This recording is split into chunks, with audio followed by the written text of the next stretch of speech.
Hello বন্ধুরা, শিবানী রান্নাঘরে তোমাদের সকলকে স্বাগতম। তো বন্ধুরা, শিবানী রান্নাঘরে আজকের একটা নতুন রেসিপি নিয়ে এসেছি। সেই রেসিপিটা হচ্ছে চিকেন কারি। তো চিকেন কারি কীভাবে রান্না করতে হবে তো তোমাদেরকে পুরো ভিডিওটাই দেখতে হবে। তার আগে বলতে চাই, যারা নতুন ভিডিওটা দেখছো প্লিজ একটু লাইক কমেন্ট করে দিও।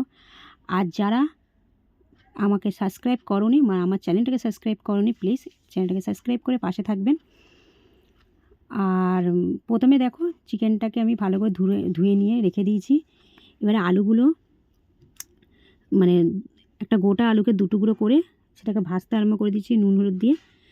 আর কি কি আইটেম আছে দেখো, লঙ্কা, টমেটো, পেঁয়াজ সব কুচিয়ে রেখে দিয়েছি। আর পেঁয়াজটাকে আমি বাটবো, তার জন্য শিলনোড়া নিয়ে পেঁয়াজটা রেডি করে শিলের উপর রেখেছি। আর রসুন পেস্ট আছে, কারণ আদা রসুন আমি বাটবো না, আদা রসুনের পেস্ট আছে। আর এখানে চালমগজ দেখতে পাচ্ছ, চালমগজ 2টো প্যাকেটই দিয়ে দেবো। তার মধ্যে গোলমরিচও আছে, গোলমরিচটাও আমি বেটে নেব। তো পুরো উপকরণটা দেখবে।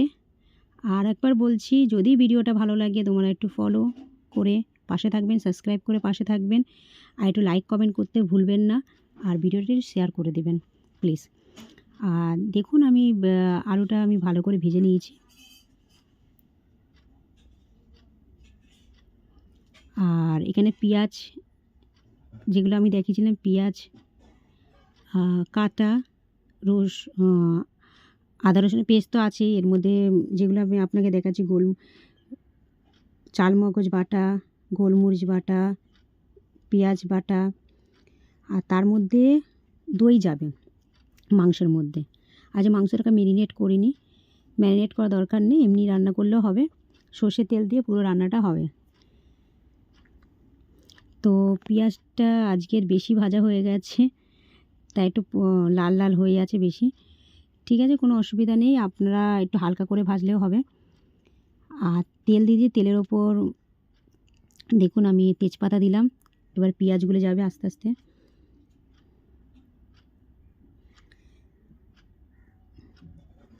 তো বন্ধুরা, কারা কোথা থেকে ভিডিওটা দেখছো প্লিজ একটু কমেন্ট করে জানিও।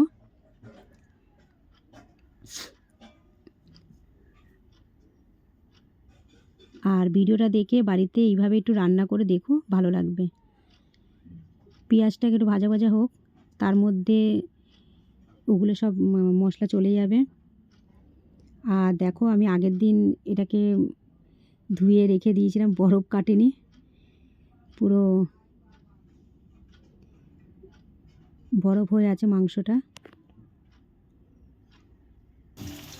বন্ধুরা, পেঁয়াজগুলো একটু ভাজা হয়ে গেছে, এরপর আমি টমেটো আর লঙ্কাগুলো ছেড়ে দেবো।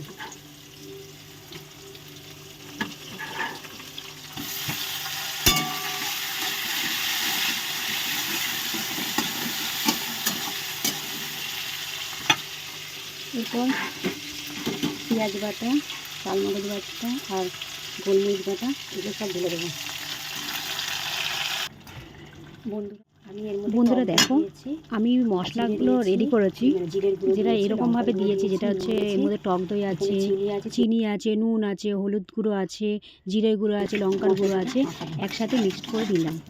তো মশলাটা ভালো করে কষাবো যতক্ষণ না এটা রং ছাড়ছে, নাহলে একটা কাঁচা গন্ধ বেরায়। তো এটাকে ভালো করে কষতে হবে আপনাদের। তার মধ্যে একটু মাংসগুলো যেটা রেখেছিলাম ওই মাংসগুলো ছেড়ে দেবো, আস্তে আস্তে করে ছাড়বে।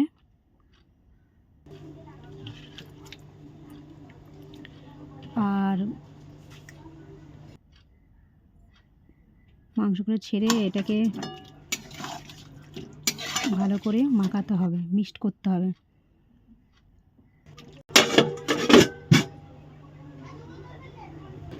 বন্ধুরা, এবার আমি একটু আদা রসুনের পেস্ট দেবো।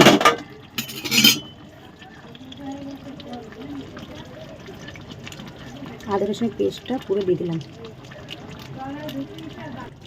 আদা রসুন পেস্টটা লাস্টে দিলাম, কারণ আছে, কারণ প্রথমে তো সব মশলাগুলো দিয়েছি, তো আদা রসুন পেস্টটা একটু লাস্টেই দিলাম।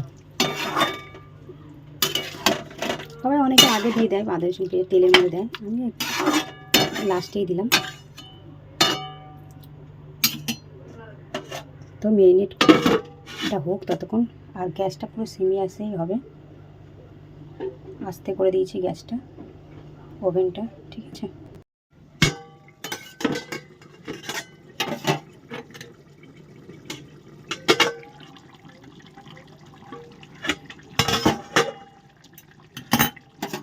দেখো বন্ধুরা, পুরো কালার বেরিয়ে এসছে, দেখতে পাচ্ছ, রং বেরিয়ে এসছে।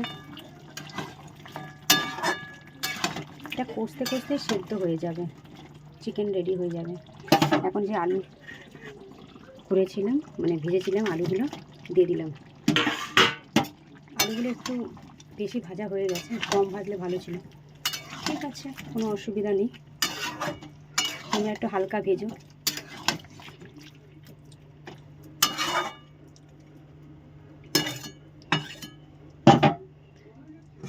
আমরা বাঙালিরা আলু খেতে বেশি পছন্দ করি, তাই না বন্ধুরা?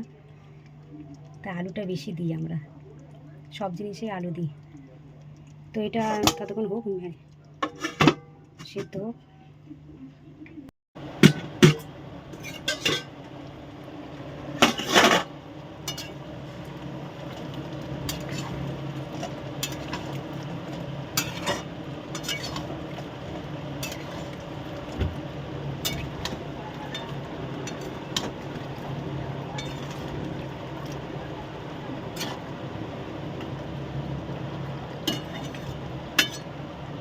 বন্ধুরা, এবারে আমি জল ঢেলে দেবো, ঠিক আছে? তোমরা কীরকম জল, মানে ঝোল খাবে সেরকম জল ঢেলো।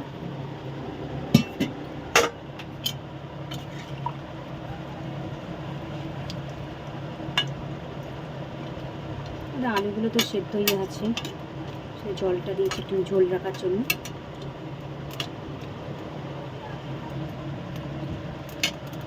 বন্ধুরা, এবারে বন্ধ করে রাখলাম, এটা ফুটলেই আমি নামিয়ে দেবো, আমার কমপ্লিট হয়ে যাবে।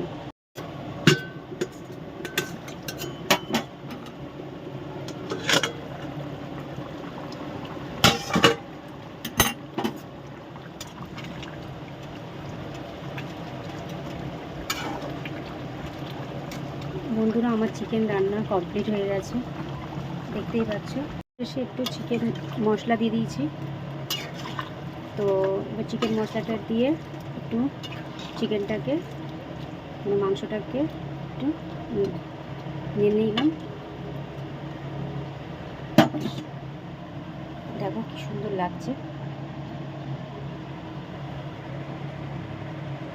চলো বাই বাই। ভিডিওটা যদি ভালো লাগে লাইক কমেন্ট শেয়ার করে দিও বন্ধুদের সাথে। টাটা।